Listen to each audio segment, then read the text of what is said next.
నమస్తే అండి అందరికీ. నేను మీ Madhavi Krishna. Welcome to my channel Madhavi Krishna's Telugu కథలు, తెలుగు స్టోరీస్.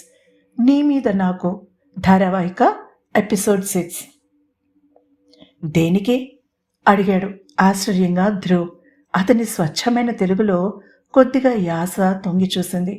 ఆ స్లాంగ్ ఎందుకొచ్చిందో అర్థం కాలేదు పింక్ గౌన్లో ఉన్న నభకి. ఆ విషయం పక్కన పెట్టి చిన్నగా నవ్వింది. అదే ఇందాక జరిగిన దానికి సారీ చెప్తున్నాను. అతని చూపుల తీవ్రతకి తడబడుతూ చెప్పింది. ఏం జరిగింది ఇందాక? ట్రేని కౌంటర్ మీద పెడుతూ అడిగాడు తాపీగా. నా బాయ్ ఫ్రెండ్ మీతో రూడ్గా మాట్లాడాడు కదా, దానికోసం. అంతవరకు ఆమెలో ఉన్న కాన్ఫిడెన్స్ కాస్త హారతి కర్పూరంలా కరిగిపోయింది. అప్పుడు తను చెప్పాలి, మీరెందుకు చెప్తున్నారు? కొట్టినట్టుగా అడుగుతున్న అతని వైపు అయోమయంగా చూసింది పింక్ గౌను. ఎవరైనా సారీ చెప్తే ఇట్స్ ఓకే అనో, లేకపోతే అదేం ప్రవర్తన అనో కామెంట్ చేస్తారు. అంతేకాని ఎందుకని అడగగా వినడం ఇదే మొదటిసారి. అందుకే ఎలా స్పందించాలో అర్థం కాలేదు ఆమెకి. ఇలా మగవాళ్ళు చేసిన తప్పులకి ఆడవాళ్లు బాధ్యత తీసుకుని సారీలు చెప్పుకుంటూ పోతే ఇక అలా తయారవ్వక ఎలా తయారవుతారు? హేళన ధ్వనిస్తున్న కంఠంతో అనేసరికి ఆమెలో రోషం కస్సుమని లేచి కళ్ళు వెడల్పయ్యాయి. కింది పెదవిని పంటి కింద నొక్కిపెట్టింది. 2 క్షణాలు ఆమెని చూసి తిరిగి తన పనిలో మునిగిపోయాడు ధ్రువ్. అసలే అరుణ్ ప్రవర్తన ఆమెకి చికాకు కలిగిస్తుంటే ధ్రువ్ మాటలు ఆమెకి పిచ్చి కోపం కలిగించాయి. ఇంకా ఇక్కడే నిలబడ్డారంటే మీ బిఎఫ్, అదే మీ బాయ్ ఫ్రెండ్ నా మీద యుద్ధానికి వచ్చేలా ఉన్నాడు. వెళ్ళమని మర్యాదగా చెప్తున్న అతన్ని చూసి విసురుగా ట్రే తీసుకుని వెనక్కి తిరిగింది. ఏమన్నావా అమ్మాయిని అంత కోపంగా వెళ్తోంది? అప్పటికే పింక్ గౌన్ ఆమెకి ఇష్టమైన కస్టమర్గా మారిపోవడంతో ధ్రువ్ దగ్గరికి నడిచి అడిగింది ఆలేహ్య. చిన్నగా తల విదిలించాడతను. మీ అమ్మాయిలు ఇంత పారాసైట్ లాగా ఉండడానికి ఎందుకు ఇష్టపడతారు? అర్థం కానట్టుగా మొహం పెట్టి అడిగాడు. పారాసైట్? యు మీన్ పరాన్న బుక్కులు? అంటే తిండి కోసం ఎవరో ఒకరి మీద వాలిపోతామనా? నిజానికి ఆ పింక్ గౌన్ బిల్లు తనే కట్టిందని బెట్ కడతాను. ఆ స్మార్ట్ ప్యాంట్స్ గాడు ఒక్క పైసా ఖర్చు పెట్టే రకంలా కనిపించడం లేదు అంది కంఠం తగ్గించి. నేను డబ్బు గురించి మాట్లాడడం లేదు, ఎమోషన్స్ గురించి మాట్లాడుతున్నాను. ఎవరో ఒకడిని ప్రేమించకుండా ఇండిపెండెంట్గా ఉండలేరా అడిగాడు. ఎమోషనల్ డిపెండెన్సీ ఆడవాళ్లకి మాత్రమే పరిమితం చేసి మాట్లాడకుద్రు, మగవాళ్లకే ఇంకా ఎక్కువ అవసరం నన్ను అడిగితే. వాదిస్తూనే కౌంటర్ దగ్గరికి ఎవరో రావడంతో తన ప్లేస్లోకి వెళ్ళి నిలబడింది ఆలేహ్య. ఏంటింత లేట్?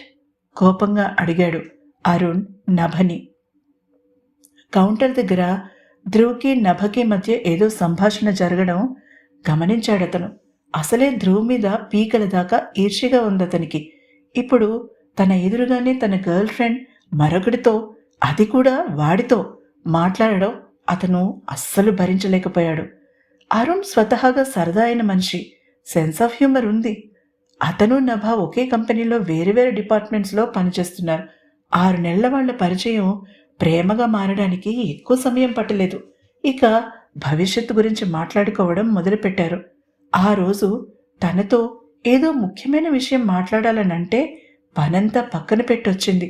ఇప్పుడు అతను మరొక రకంగా మాట్లాడుతుంటే దిమ్మెరిపోయింది.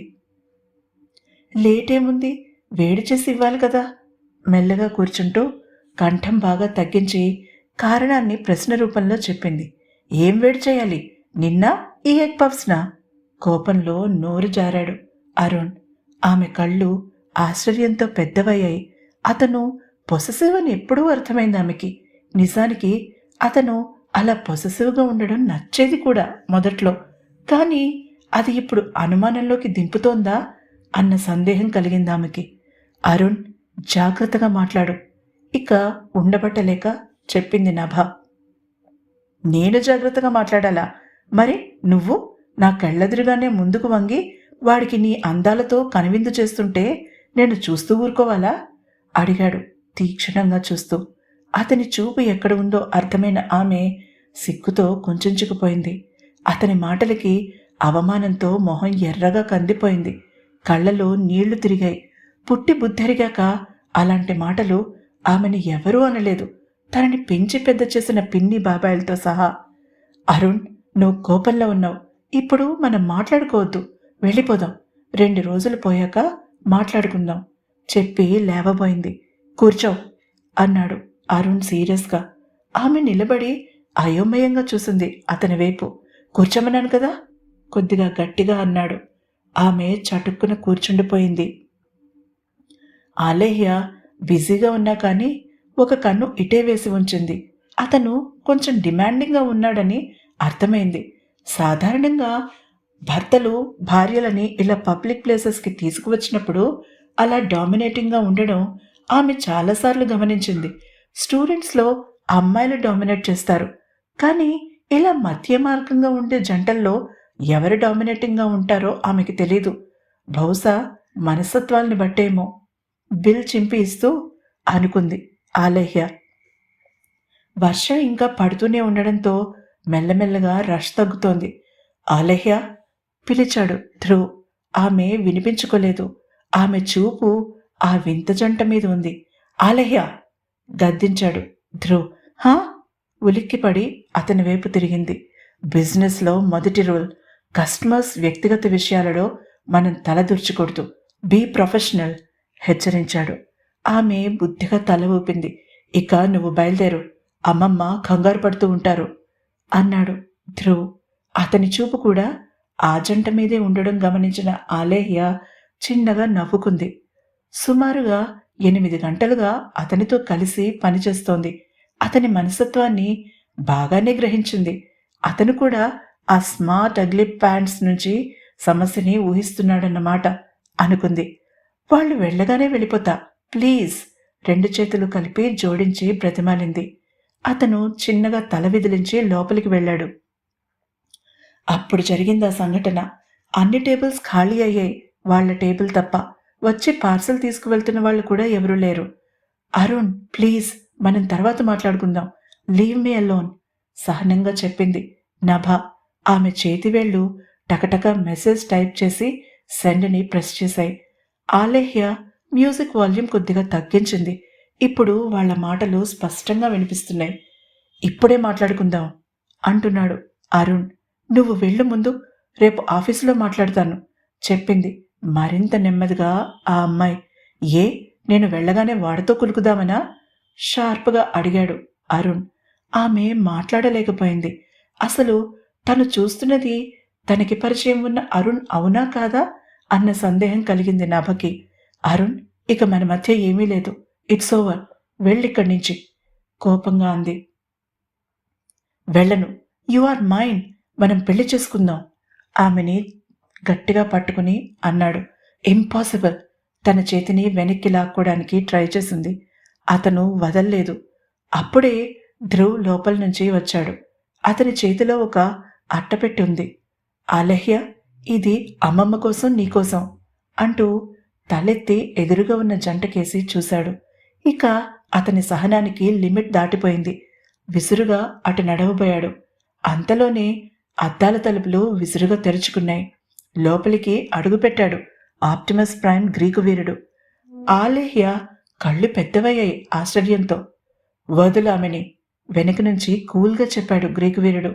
ఆ కంఠంలో ఉన్న అథారిటీకి భయపడినట్టుగా చటుక్కున వదిలేశాడు అరుణ్ ఆమె చేతిని. బాస్ అంటూ లేచి నిలబడ్డాడతను. 2 నిమిషాల్లో నువ్వు ఇక్కడి నుంచి మాయమవ్వకపోతే రేపు మార్నింగ్ టేబుల్ మీద నీ డిస్మిసల్ ఆర్డర్స్ ఉంటాయి పదినుగా చెప్పాడు నీహార్. అంతేకాదు, లేడీ కొలీగ్స్తో నీ ప్రవర్తన అస్సలు బాగోలేదని లెటర్ పుటప్ చేస్తే ఎక్కడా ఉద్యోగం దొరకదు, గెట్ లాస్ట్ తీవ్రంగా హెచ్చరించాడు. అరుణ్ పింక్ గౌన్ కేసి ఒకసారి కోపంగా చూసి అక్కడి నుంచి కదిలాడు. థ్యాంక్ యూ బాస్ నవ్వడానికి ట్రై చేస్తూ అంది. కానీ జలజల రాలాయి ఆమె కళ్ళలో నుంచి నీళ్లు. ధ్రువ్ ఆమె ముందు చల్లని వాటర్ బాటిల్ పెట్టాడు. థ్యాంక్ యూ కళ్ళెత్తి చూసి నవ్వుతూ ఫ్రెండ్లీగా అంటూనే సీసా మూత ఓపెన్ చేసి ఆమెకి అందించాడు నీహార్.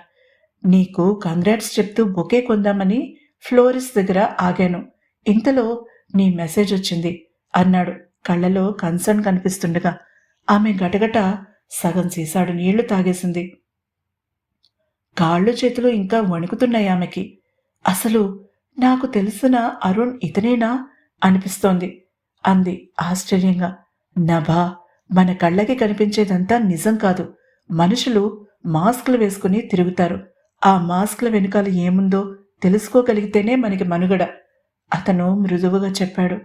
ఎంతో సమర్థవంతంగా పనులని నిర్వహించే తన అసిస్టెంట్ ఒక వెధవ చేతిలో మోసపోయినందుకు అతనేం ఆమెని చులకనగా చూడలేదు.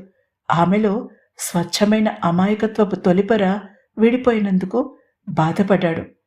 జీవితం అంటేనే ఎంపికల మయం నభా. అలాంటి వాళ్ల కోసం ఏడవడం వేస్ట్. నీకోసం ఎవరో ఎక్కడో ఉండే ఉంటారు అంటూ తన జేబులు వెతుక్కున్నాడు కర్చీఫ్ కోసం. లేదు. పక్కనుంచి ఒక బలమైన చెయ్యి ఆమెకి టిష్యూ అందించింది.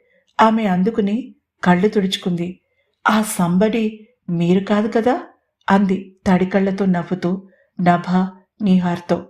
సారీ, నో అన్నాడు ఆమె చేతిని అందుకుంటూ. నిహార్. ఆమె చిన్నగా అరిచింది. అతను కంగారుగా చెయ్యి వదిలేశాడు. ఏమైంది అంటూ. అతను పట్టుకున్న చోట ఆమె చెయ్యి బాగా ఎర్రగా కందిపోయి ఉంది. తర్వాత నభ ఎలాంటి నిర్ణయం తీసుకుంది తెలుసుకోవాలనుకుంటే తప్పక తర్వాతి ఎపిసోడ్ని వినండి. ఈ ఎపిసోడ్ కనుక మీకు నచ్చినట్లయితే తప్పకుండా లైక్ కొట్టండి, అలాగే సబ్స్క్రైబ్ చేసుకోండి. ఇంతవరకు సబ్స్క్రైబ్ చేసుకున్న శ్రోతలందరికీ కూడా నా ధన్యవాదాలు.